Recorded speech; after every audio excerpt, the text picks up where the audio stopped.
So people said, well, what does the word Tawhid mean? So Tawhid is a verbal noun. It doesn't actually mean oneness. It means to unify, to make something one. It's a verbal noun that takes on direct objects. So we actually have some interesting Ismaili texts where they interpret the word Tawhid as a verbal noun. It's an action.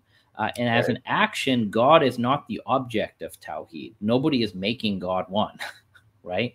That wouldn't make any sense. God is the very fountain of oneness. So nobody makes God one.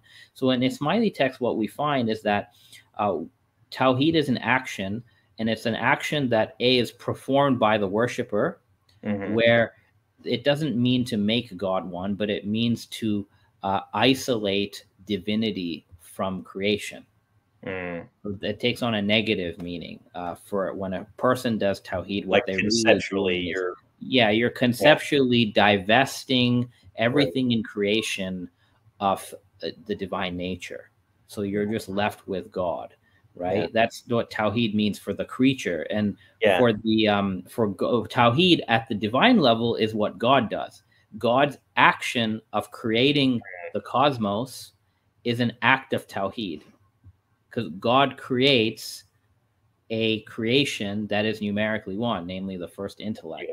So the Tawhid of God is to create the first intellect.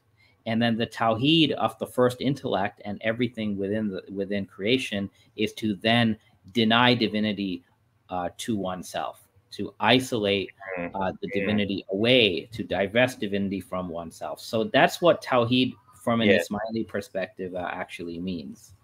That's interesting, because I just keep coming back to, like, if my main thing was Tawhid, and if I was a Muslim, it would be like, it seems like that's the direction to go in. I mean, it just seems to make more sense to me out of the idea of Tawhid, as I understand it anyway. And so it seems strange to me to be attacking it. So